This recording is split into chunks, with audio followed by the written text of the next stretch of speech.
একে একে বেরিয়ে আসতে শুরু করে বিগত ১৭ বছরে সাবেক প্রধানমন্ত্রী শেখ হাসিনার নানা দুর্নীতি।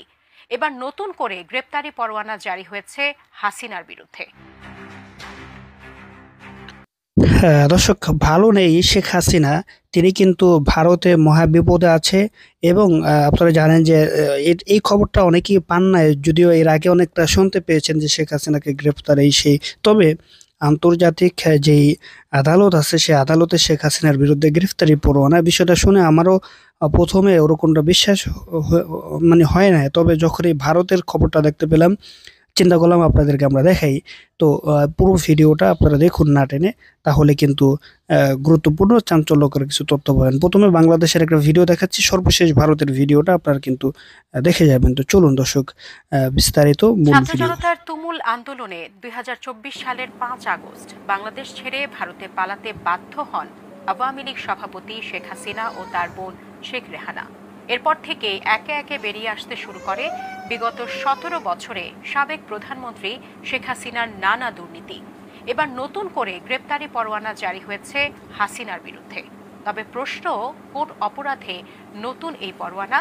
সে বিষয়ে বিস্তারিত জানাচ্ছেন ইশতিয়াক হোসেন।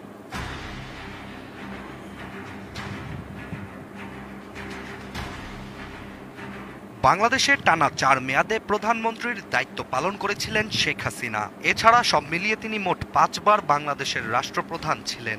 তবে বিগত ১৭ বছরের শাসনামলে তার বিরুদ্ধে ক্ষোভ জন্মাতে শুরু করে সাধারণ মানুষের ভেতর। আর ২০২৪ সালে শান্তিপূর্ণ ছাত্রদের কোটা আন্দোলনে পুলিশ বাহিনী দিয়ে শিক্ষার্থীদের উপর অমানবিক অত্যাচার চালানো হলে ছাত্র জনতার ক্ষোভ ফুলে ফেঁপে বিস্ফোরিত হয়, যার ফলেই ৫ আগস্ট ছাত্র জনতার সম্মিলিত আন্দোলনে বাংলাদেশ থেকে ক্ষমতাচ্যুত হয়ে ভারতে পালিয়ে যান শেখ হাসিনা। ১৩ এপ্রিল বাংলাদেশের আদালত পাড়ায় প্রতিদিনের মতোই স্বাভাবিক কার্যক্রম চললেও নতুন করে একটি ঘোষণা চাঞ্চল্য সৃষ্টি করে পুরো আদালতে।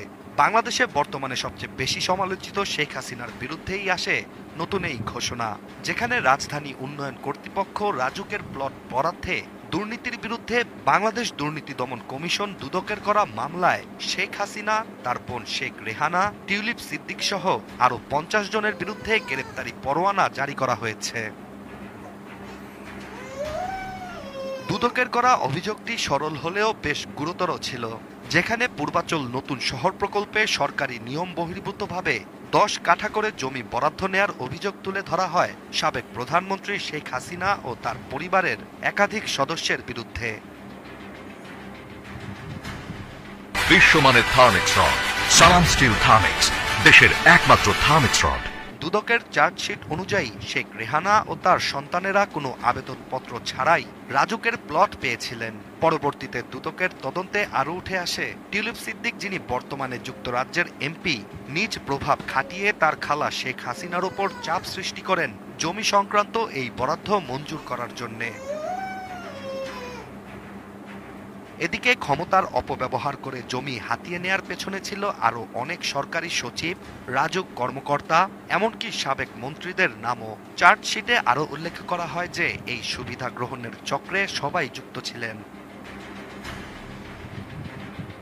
আদালত দুর্নীতি দমন কমিশনের অভিযোগপত্র গ্রহণ করে শেখ হাসিনা, শেখ রেহানা, টিউলিপ এবং অন্যদের বিরুদ্ধে গ্রেপ্তারি পরোয়ানা জারি করেছেন।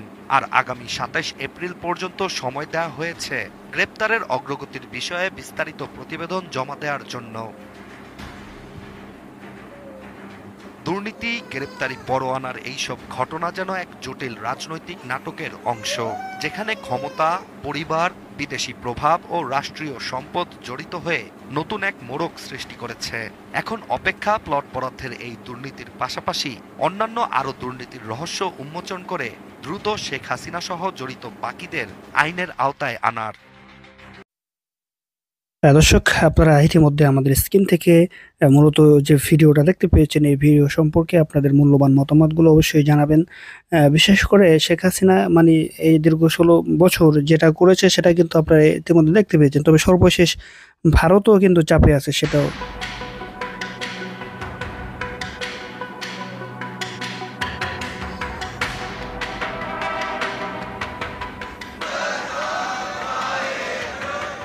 ভারতে শিখ সংখ্যাগরিষ্ঠ একমাত্র রাজ্য পাঞ্জাব। বর্তমানে বিশ্বে 2.5 কোটির বেশি শিখ ধর্মাবলম্বী রয়েছেন। স্বদেশ ও প্রবাসে থাকা শিখরা ভারতের মাটিতে নিজস্ব রাষ্ট্র দাবি করে আসছে বহু বছর ধরে। তারা চান খালিস্তান নামে আলাদা রাষ্ট্র। গত শতকের 80 দশকে পাঞ্জাব অঞ্চলে তাদের খালিস্তান আন্দোলন চরমে পৌঁছায়। শুরু হয় রক্তক্ষয়ী সংঘাত, যাতে প্রাণ হারান কয়েক হাজার মানুষ। এরই জেরে শিখদের হাতেই মারা যান ভারতের তৎকালীন প্রধানমন্ত্রী ইন্দিরা গান্ধী। এরপর কঠোর পদক্ষেপের কারণে ভারতের খালিস্তান আন্দোলন অনেকটাই ভাটা পড়ে। তবে দেশের বাইরে থাকা শিখদের মধ্যে একটা গোষ্ঠী এটা জিইয়ে রাখে। ভারতের বাইরে সবচেয়ে বেশি শিখের বসবাস কানাডায়। দেশটিতে বর্তমানে প্রায় 8 লাখ শিখ বসবাস করছেন, যা মোট জনসংখ্যার 2%। কানাডার রাজনীতিতেও এদের প্রভাব উল্লেখযোগ্য। ভারতের বাইরে বর্তমানে খালিস্তান আন্দোলন যারা চালিয়ে যাচ্ছেন তাদের নেতা ছিলেন হরদীপ সিং নিজ্জার। এরই জেরে 2020 সালে তাকে সন্ত্রাসী হিসেবে তালিকাভুক্ত করে ভারত সরকার। এমনকি তার মাথার বিনিময়ে অর্থ পুরস্কারের ঘোষণাও দেওয়া হয়। সবশেষ গত জুনে ব্রিটিশ কলাম্বিয়ায় গুলিতে মারা যান তিনি। কানাডার নাগরিক নিজ্জারের হত্যায় স্বাভাবিকভাবেই দেশটির অভ্যন্তরীণ রাজনীতিতে প্রভাব পড়েছে, কারণ এখানে বড় একটি ভোটের রাজনীতিও রয়েছে।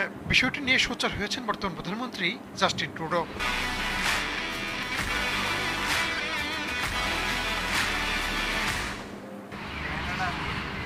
সম্প্রতি G20 শীর্ষ সম্মেলনে ভারত সফর করেন ট্রুডো। ওই সফরেও ভারতের প্রধানমন্ত্রী নরেন্দ্র মোদীর কাছে নিজ্জার হত্যার ইস্যুটি তোলার কথা জানিয়েছেন ট্রুডো। তবে তার ভারত থেকে দেশে ফেরার পর সামনে আসে নতুন একটি ইস্যু। G20 শীর্ষ সম্মেলনে বিশ্বের অনেক নেতার সঙ্গে বৈঠক করেছেন নরেন্দ্র মোদী, তবে এই তালিকায় ছিলেন না কানাডার প্রধানমন্ত্রী। এর পেছনেও নিজ্জার ইস্যু আছে কিনা তা জানা যায়নি। সবশেষ গেল সোমবার কানাডার পার্লামেন্টে এক বক্তব্যে শিখ নেতা হরদীপ সিং নিজ্জার হত্যার পেছনে ভারত সরকারের হাত থাকতে পারে বলে মন্তব্য করেন ট্রুডো। এমনকি গোয়েন্দাদের কাছে বিশ্বাসযোগ্য প্রমাণ আছে বলেও দাবি করেন তিনি। একই সঙ্গে কানাডার অভ্যন্তরে নাগরিকের হত্যার পেছনে বিদেশি কোনো সরকার জড়িত থাকলে তা দেশটির সার্বভৌমত্ব বিরোধী কর্মকাণ্ড হিসেবে বিবেচিত করা হবে বলেও মন্তব্য করেন ট্রুডো। এরপর পাল্টাপাল্টি কূটনৈতিক বহিষ্কারের ঘটনা ঘটে। কানাডার এমন অভিযোগকে ভিত্তিহীন বলে দাবি করেছে ভারত। তবে এই ঘটনায় কানাডার পাশে দাঁড়িয়েছে যুক্তরাষ্ট্র, যুক্তরাজ্য সহ কয়েকটি দেশ। মার্কিন কর্তৃপক্ষ জানায় তারা কানাডার তদন্তে সহায়তা করছে। বিষয়টি নিয়ে পূর্ণ ও স্পষ্ট তদন্ত হওয়া প্রয়োজন বলে জানানো হয়েছে। এর আগে সম্প্রতি ভিয়েতনামে গিয়ে ভারতের তীব্র সমালোচনা করেন মার্কিন president Joe Biden.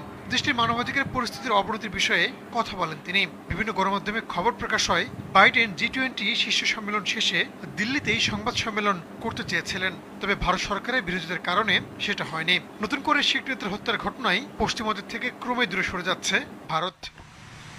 Rahanul Rana, সময় সংবাদ।